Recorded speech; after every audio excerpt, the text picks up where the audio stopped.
Et oui, le moment que vous attendiez tous est enfin arrivé. Nos 4 candidats vont faire leur premier pas dans l'aventure et c'est sur le thème Kodak sélectionné par Tom que la compétition va pouvoir débuter. Ce thème me tient à cœur parce que justement ça va les obliger de sortir du côté réglage technique de la photographie et tout sera basé sur l'image, le ressenti et l'émotion qu'ils veulent faire passer à ce moment-là. Thème 1, Kodak. Oubliez la technique et les réglages pour laisser parler votre ressenti. Visez l'instant décisif. Tom Galland. Mais commençons tout de suite avec Cynthia qui appréhende assez mal ce nouveau challenge. Ce thème n'est pas facile parce que on n'est pas maître de nos réglages pendant la réalisation de l'épreuve et on est dépendant de ce qui se passe autour de nous et on doit être très observateur. Tom, qui affectionne tout particulièrement les photos de rue, a tenu à travers ce thème à laisser de côté les réglages pour développer le sens de l'observation des candidats. Et Cynthia ne tardera pas à trouver une nouvelle scène de vie qu'elle souhaitera exploiter. Tu voyais les parents qui discutaient, ils en avaient rien à battre et d'un coup tu vois les enfants qui se mettent à discuter entre eux et vraiment dans leur monde. Vous l'aurez compris, notre professionnel n'a pas tenu à malmener les candidats à travers ce challenge, mais souhaitait tout simplement leur donner un nouveau regard sur des scènes de vie quotidiennes. Et Cynthia ne tardera pas, à travers ses longues marches, à découvrir la ville qu'elle arpente depuis déjà des années sous un nouvel angle. Ce que je voyais ça, ce sorte de tâche, et des bâtiments en pierre plus la cathédrale derrière, je sais pas, ça me faisait quelque chose.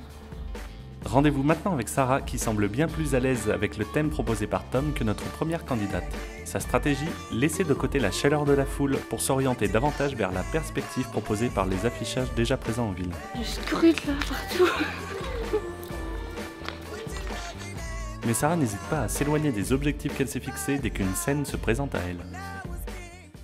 Alors ce thème il est pas très rassurant pour moi parce que j'ai pas l'habitude de travailler autre qu'en manuel, donc le fait de travailler tout en automatique ça va être un gros challenge pour moi.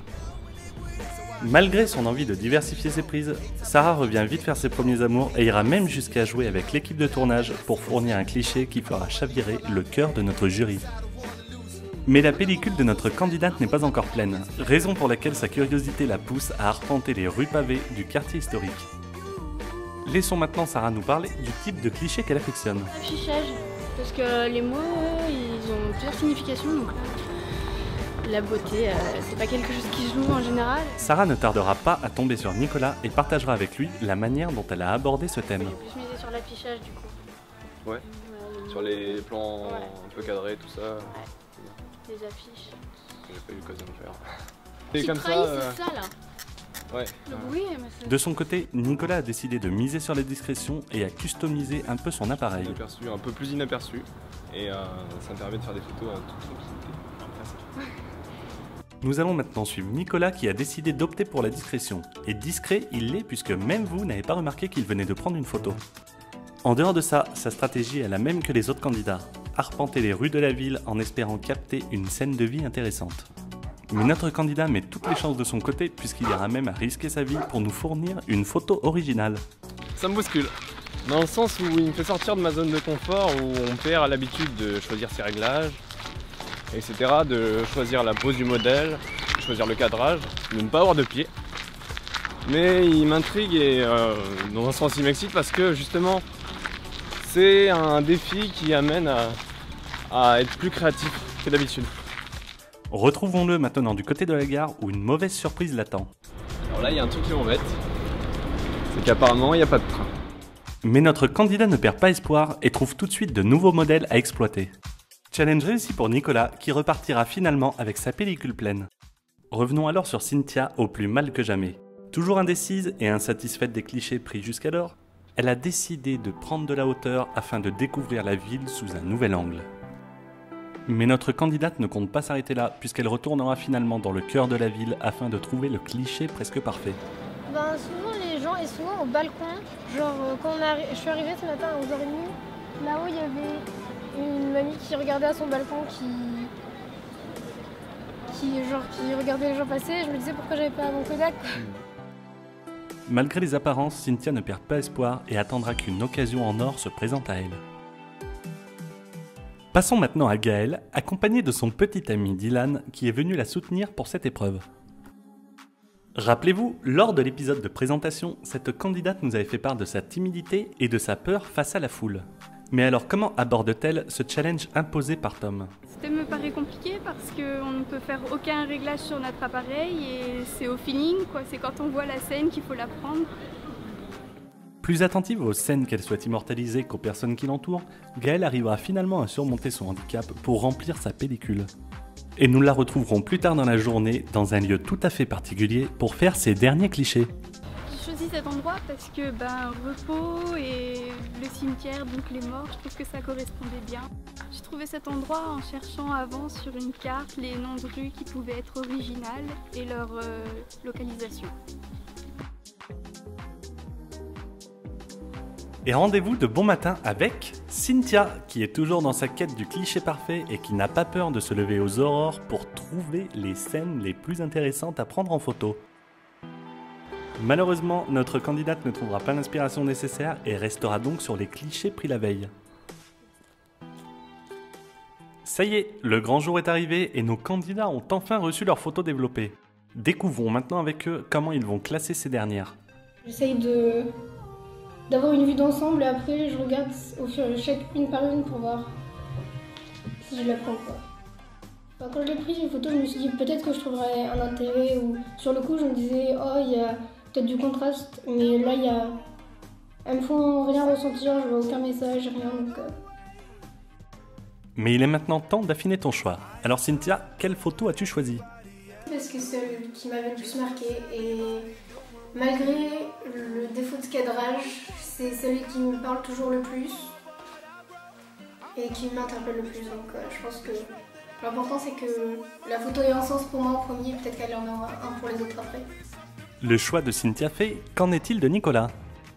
Donc celle-là, elle me plaît moins, même si c'est intéressant de voir qu'il y a des gros aplats et quelque chose de totalement plus organique. Celle-ci, le cadrage me dérange parce qu'on a un morceau de ciel là qui regarde un signe à travers une barrière qui la protège. Et il se passe une sorte de dialogue entre ces deux sujets. Et donc, ce qui fait que là, on a quelque chose de plus prenant et de plus scénographié qu'on n'a pas dans les autres photos. Cette photo t'intrigue? C'est peut-être un signe. Donc, mon choix va se porter sur celle-ci, sur cette vision-là de cet enfant et de ce signe. Quant à toi Gaëlle, peux-tu nous expliquer comment tu t'y prends pour trier tes photos? Celle que je préfère, celle qui pour moi avait un intérêt mais qui au final ne rendait rien du tout, et celle que j'aime bien. Il y en a plusieurs que j'aime bien, et elles sont toutes dans un style différent. Nous l'avons compris, le choix était difficile, mais pourquoi as-tu choisi de garder la photo avec le chat? Parce que déjà elle est plus vivante que les autres, j'ai pas pris de personne en photo, j'ai pas osé. Donc, et comme là le chat il baille, je trouve que ça donnait un cachet à la photo, plus que celle-ci ou celle-ci qui avait quand même une histoire derrière. Oui. Du côté de Sarah, le choix était bien plus simple car elle avait déjà en tête les photos qu'elle souhaitait mettre de côté. C'est tous les deux des messages un petit peu sur l'humour, un peu l'image de rue décalée, avec l'affichage et les personnes qui entourent les affiches. Mais l'heure est venue de prendre une décision. Alors Sarah, pour quelle photographie optes-tu?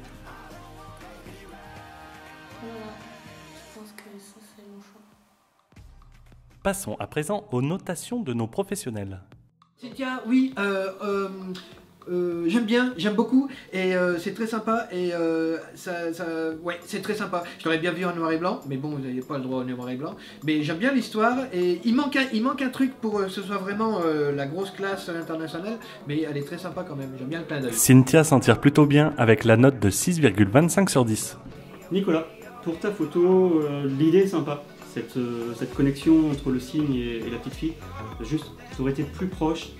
Il y a beaucoup d'éléments dans la photo qui ne servent à rien, ça c'est dommage. Donc oui, par exemple, j'avais repéré celle-là qui est très très sympa, avec une chouette illusion d'optique. Petit couac du côté de Nicolas qui aura la note de 4,25 sur 10. Alors Gaël, pour ta photo, je pense que tu as dû attendre l'instant décisif, le bâillement du chat. Par contre, c'est vrai qu'au niveau de ta photo, on aurait espéré quelque chose d'un peu plus abouti. Désolé Gaël, ton chat te rapporte la note de 3,5 sur 10. Donc Sarah, gros coup de cœur pour ta photo, ici. Et j'ai vu, oui, en fait quand j'ai vu les 4 photos, c'est la seule qui m'a interpellé de prime abord, parce que j'aime bien, ça raconte une histoire, il y a un chouette clin d'œil, et puis c'est vraiment la photo de rue telle que je le conçois moi. Et en plus j'ai vu tes autres photos aussi, il y a plein de trucs sympas dedans, et c'est cool. Pour ta photo, quasiment rien à redire. L'idée est sympa, c'est bien recherché, c'est parfait. Sarah prend donc la première place avec la note de 7,75 sur 10. Ça y est, la compétition est enfin lancée et nous voyons se dresser notre premier classement. À sa tête, nous retrouvons Sarah. Mais attention, rien n'est joué, puisque la semaine prochaine, nous retrouvons nos 4 candidats réunis autour d'une nouvelle épreuve. Ce thème, sélectionné par Tineux, est le culinaire. Pour ce nouveau challenge, nos candidats devront eux-mêmes choisir les produits qu'ils mettront en scène à travers leurs clichés. Lumière, disposition et environnement seront des notions à maîtriser pour fournir à nos professionnels les meilleures photographies. Même si nous vous avons donné l'eau à la bouche, nous vous en dirons pas plus pour le moment et nous vous donnons rendez-vous la semaine prochaine pour un nouvel épisode d'un cliché presque parfait.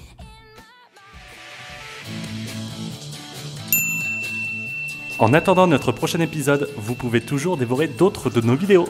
Allez, à plus!